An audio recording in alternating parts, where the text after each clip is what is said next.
In a world where time seems to move faster and faster, where the pressure to consume is constant, there's a different path we can choose. It's called the slow life. This idea might sound simple, but its power is profound, especially for those of us who have seen decades of change and perhaps now wish for something quieter and more meaningful. As we age, we find ourselves re-evaluating consumerism. In our youth, so many of us were told that having more meant being more possessions, more status, more success. We were bombarded with ads telling us to buy this, upgrade that. But now, with the wisdom that only years can give, many of us realize happiness doesn't live in our closets or garages. The truth is, consuming doesn't fill the deeper needs of our hearts. The fabric of modern society is designed to make us spend. It tells us we're only part of the system if we buy into it, literally. The latest phone, the fanciest car, the dream vacation. These things get sold to us as the keys to happiness. But if you pause for a moment, you might remember a time when life moved slower, when there wasn't this constant push to have more.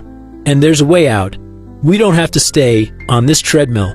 We've reached an age where it's perfectly acceptable to opt out, to stop, to breathe, to live slower, and to truly feel lighter. I want to share a little story. Many years ago, I decided to downsize. I sold my large home and moved into a small, narrow boat.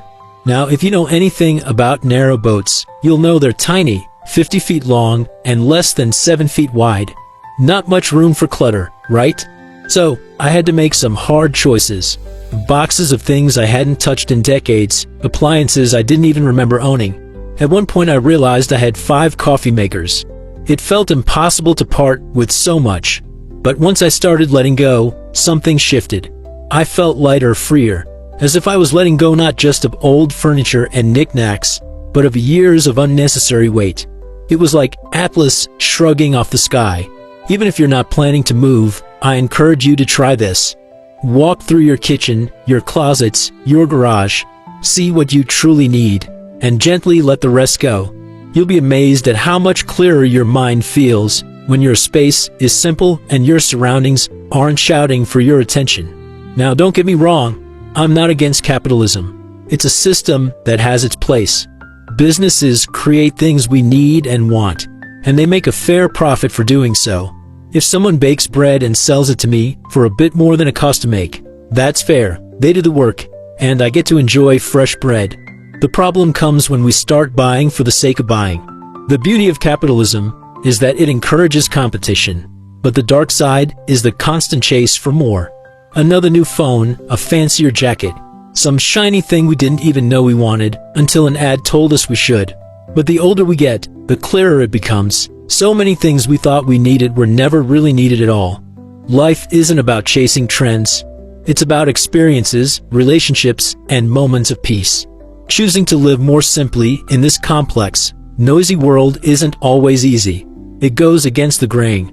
Everyone else seems to be buying, upgrading, keeping up. If you step off that treadmill, you might feel like you're the odd one out. But here's the gift. When you slow down and stop filling your home and mind with stuff, you start to see life differently.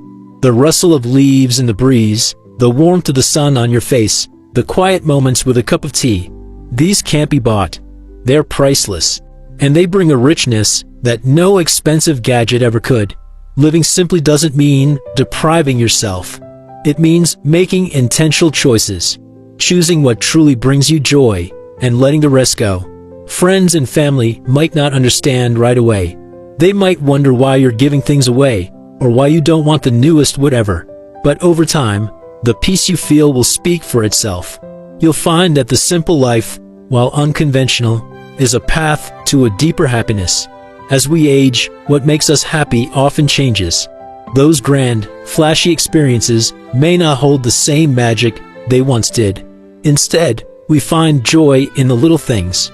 A cup of tea on a crisp morning, watching birds gather at the feeder, the gentle chatter with a friend, or a quiet afternoon with a good book. These small moments, so easy to overlook when we're busy consuming, become treasures when we slow down. They don't cost a dime, yet they're worth more than we realize. Maybe you'll find yourself gardening again, growing your own vegetables or flowers. Or maybe you'll rediscover an old hobby that always made you smile, but you never had time for. Once the distractions fade, space opens up for simple pleasures that truly nourish us. Of course, the pull of consumerism is strong. That doesn't just disappear. Even when you make a conscious choice to spend less and live slower, there will still be temptations. It's easy to get drawn in by a sale, an ad, or that little spark of excitement that comes from buying something new. How many times have we all opened a shopping website not really needing anything and ended up with a cart full of stuff? It's the oldest trick in the book, convincing us we're missing out unless we buy more. But here's the good news.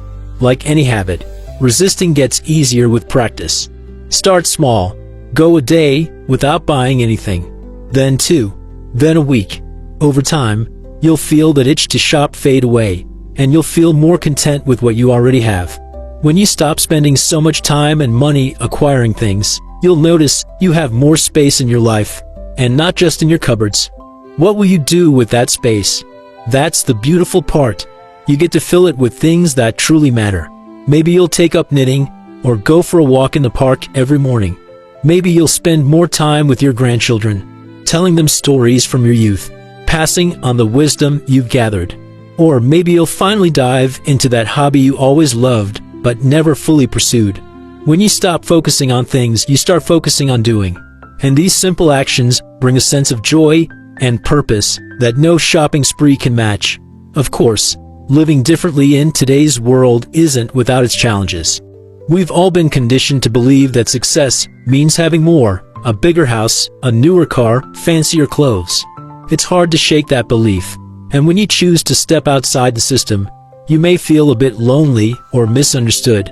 Society has its own reasons for keeping us consuming. The more we spend, the more someone else profits. So, of course, they want us to keep buying. But the discomfort of being different is temporary. Over time, you'll feel the pressure of that old narrative fade away, and you'll find real peace in knowing you're living in line with your true values. One of the greatest gifts of a slow, simple life is the financial freedom it brings. When you're not constantly buying things you don't need, you start saving money, and that money can go toward what really matters. A trip to visit family, taking care of your health, or simply giving you a cushion so you don't have to worry as much. Instead of working to maintain a lifestyle built on consumption, you can spend your time enjoying the fruits of your labor. You might even discover you need less income than you thought to feel secure and fulfilled. As we grow older, it's only natural to reflect. We look back on the choices we made, the experiences we had, the lessons we learned. And when you've chosen a slow life, you give yourself the space to do this reflection well. You'll likely find you don't regret the things you didn't buy or the trends you didn't follow. What you'll cherish are the moments, the people you loved, the simple afternoons that made your heart feel full, the peace you felt because you weren't chasing things you didn't need. And maybe, like me, you hope to leave a legacy that isn't measured by the possessions you leave behind, but by the example you set. A legacy of simplicity, of mindfulness, of finding joy in the ordinary. I hope my children and grandchildren remember not what I owned, but how I chose to live. That true happiness doesn't come from having more, but from appreciating what you already have. Lastly, I can't stress this enough. In a slow life, your health becomes a true priority. We live in a world that pushes productivity over well-being, but slowing down gives us the chance to listen to our bodies. We notice when we need to rest, when we need to move, when we need good food and fresh air. Connecting with nature, whether it's gardening, walking in the park, or just sitting outside with your thoughts, can do wonders for your mind and body. Studies show that time in nature lowers stress, improves mental clarity, and lifts our spirits. With less pressure to keep up with everyone else, you have the freedom to focus on the most precious thing you have, your well-being. So, choosing the slow life, spending less, and finding happiness in simplicity may not be the easiest path, but it's one of the most rewarding. For those of us in the later seasons of life, it's a chance to step away from the rush, to cherish what truly matters, and to find peace and fulfillment right where we are. It's a journey worth taking, and I hope you'll walk this path with me.